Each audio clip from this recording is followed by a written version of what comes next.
কেউ টাকা চায় আমাকে তাৎক্ষণিক জানাবেন। আমি যতদিন ইনশাল্লাহ আছি নরসিংদীতে, এই চাঁদাবাজি চলবে না।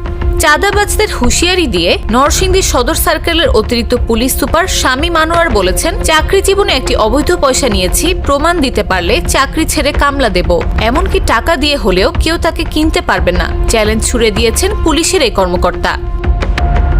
তিনি আরো বলেছেন, টাকা দিয়ে আমাকে কিনতে পারে, বাংলাদেশে কোনো মায়ের গর্ভে এমন সন্তানের জন্ম আজও হয়নি। সোমবার ব্যক্তিগত ফেসবুক পেজে দেওয়া পোস্টে এসব কথা বলেন অতিরিক্ত পুলিশ সুপার শামীম আনোয়ার। মহান চান্দা ভাইগণ সম্বোধন করে চাঁদাবাজদের উদ্দেশ্যে শামীম আনোয়ার লেখেন, প্রিয় চান্দা ভাইয়েরা, নরসিংদীতে আমরা আপনাদের দুই সহযোগী প্রকাশ্য চাঁদাবাজকে হাতে নাতে গ্রেফতার করায় আপনাদের আতে ঘা লেগেছে। আমাকে থামাতে নানামুখী আয়োজনও চলছে আপনাদের। লোভ লালসা থেকে হুমকি ধামকি প্রদর্শন বাদ যাচ্ছে না কোনোটাই। একটি গোষ্ঠী তাকে ভয় দেখানোর চেষ্টা করছে অভিযোগ তুলে পুলিশের এই কর্মকর্তা লিখেছেন, আমাকে আপনারা চেনেননি, আমি চাকরির মায়া করে কাজ করি না ভাই, ভবিষ্যৎ তো দুরন্ত, এমনকি আগামীকালও যদি আমাকে পুলিশ থেকে চলে যেতে হয়, এ নিয়ে কখনো আমার সামান্যতম অনুশোচনাও থাকবে না। রিজিকের মালিক আল্লাহ, আর জেনে নিন জন্ম মৃত্যু আল্লাহর হাতে।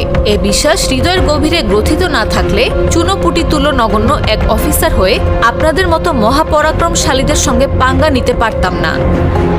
সবশেষে তিনি নরসিংদী থেকে চাঁদাবাজি নির্মূল করার কথা উল্লেখ করে বলেন, ইনশাল্লাহ নরসিংদীর ডিকশনারি থেকে চাঁদাবাজি শব্দটিকে বিদায় করে দেয়া হবে। অতীতে যা ছিল শুধু আপনার ভাবনায়, সেসবের বাস্তব রূপদান শুরু হবে প্রাণের নরসিংদী থেকেই।